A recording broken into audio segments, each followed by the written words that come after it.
Waking up as a vampire was fire, not the fire of pain that had passed. It was the fire of thirst. From the very first second when she opened her eyes and the world exploded in impossible colors, in tiny sounds, in every breath of others like a whisper of living flesh. Bella was no longer human, and she didn't understand it in the abstract. She felt it, like a sharp sting, a scream inside her chest, as if every cell in her body demanded the same thing: blood.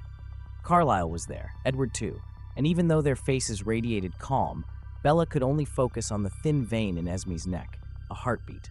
Subtle, too tempting. "Bella," Edward whispered carefully, "listen to me. You're okay. You're safe." She blinked, but she didn't see Edward. She saw a beating heart, and then another, and the world turned red. Edward noticed immediately. Now! But it was too late. Bella moved, too fast, too strong. Alice tried to block her. She failed. Emmett tried to hold her. He fell, and Bella disappeared through the door like a flash of hunger and fury. No one knew where she went, not even Edward. They couldn't hear her. They couldn't see her. Bella became, in seconds, the threat they had always feared. She ran without thinking, the thirst pulling her forward like an invisible magnet. And then she caught a familiar scent, familiar and perfect, warm, known, Jacob. He was by the lake, talking with Seth. He had no time to smell her, or to transform, or to scream, only to see, a blur, red eyes, and the hit. Bella rammed into him with brutal force, throwing him against a tree. Jacob gasped, dazed, not understanding. "Bella?" she growled. It was her, but it wasn't. She was hunger wrapped in skin, and when she lunged, ready to bite, to tear, to drink, Seth stopped her, not with strength, with his voice.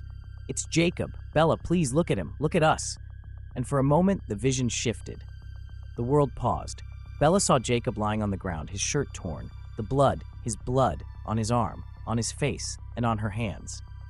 Bella screamed, a roar so inhuman that the birds in the forest fled in every direction, and then she vanished.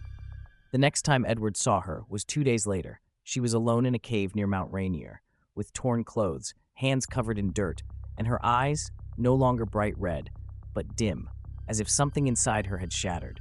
"I didn't mean to," she murmured, without looking at him. "I swore. I promised myself I wouldn't be a monster." Edward didn't answer. He stepped closer. She stepped back. "No, I can't be near you, or anyone." "Jacob is alive," he said softly. "Seth took him to Sam. They're caring for him. It was just a wound." Bella swallowed. "What if it hadn't been?" Edward looked at her with pain. "You're not punishing yourself for what you did. You're punishing yourself for what you fear you could do." "And I have no reason to, right?" Silence. A heavy silence. The family searched for her. The Cullens sent Alice, Rosalie, Esme, but Bella didn't return. Not yet. Renesmee needed her, and still, she didn't dare touch her. The pack argued what to do. Some wanted to hunt her. Others, like Jacob, wouldn't allow it. "She's still Bella. What if she's not?" Leah answered. "What if there's nothing left of her?" Jacob said only one thing. "Then I'll go find what's left, and I'll bring her back." Bella continued feeding only on animals, but it got harder every time. The thirst didn't fade. Her soul rusted. The guilt grew with every minute, and she didn't know if she deserved forgiveness. She didn't even know if she deserved to be saved. But as she cried in the dark, alone, with her fangs still stained from a deer, and her heart trembling like cracked glass, a shadow appeared at the cave entrance. Someone who wasn't afraid, someone who had already seen her at her worst, and hadn't run. Jacob, with his arm bandaged, his face serious, and his eyes full of a tenderness that hurt. "I'm not here to blame you." Bella didn't move. "I'm not here to comfort you." She lowered her gaze. "I'm here to tell you, if you can't forgive yourself, I'll do it for you." Until you can, she broke into soundless sobs. And for the first time since her transformation, she didn't feel thirst. She felt hope. Jacob said no more. He just stayed with her. Sitting outside the cave in silence, sometimes he talked about simple things. About Renesmee, about the cabin, about how the forest had changed since she left. And Bella listened, because his voice was like an anchor, a reminder of who she had been and who she could still become. At first, she didn't dare return to the Cullen house. She took only small steps, first to the forest's edge, then to the top of the cliff. And one night, under a soft rain, she crossed the porch again. The Cullens didn't judge her, didn't embrace her with pity. They just welcomed her as family. Edward was the last to approach, not with reproach, Just a question. Have you come back to stay or to run again? Bella looked up, her golden eyes still dim, lit up just a little. I've come back to face what I am.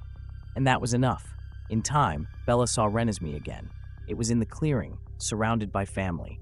Jacob by her side, in human form.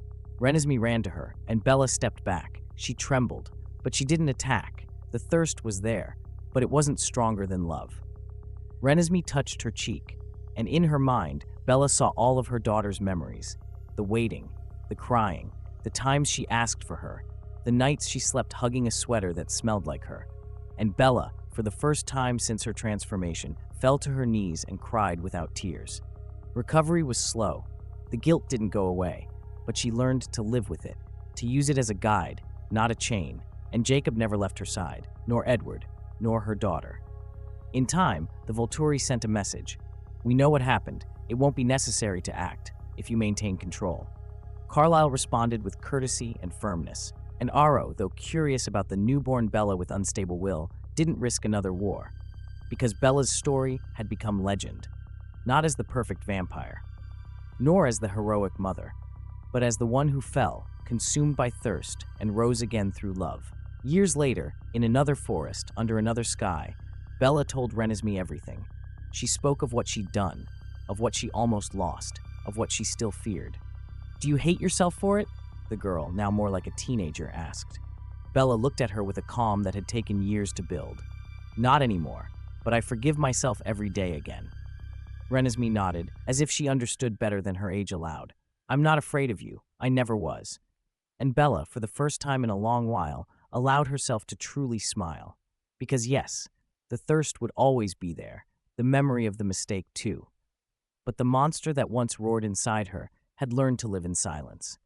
And Bella, broken and mended, was still a mother, a partner, a daughter, and master of herself. And that, for someone who had almost lost everything, was more than enough.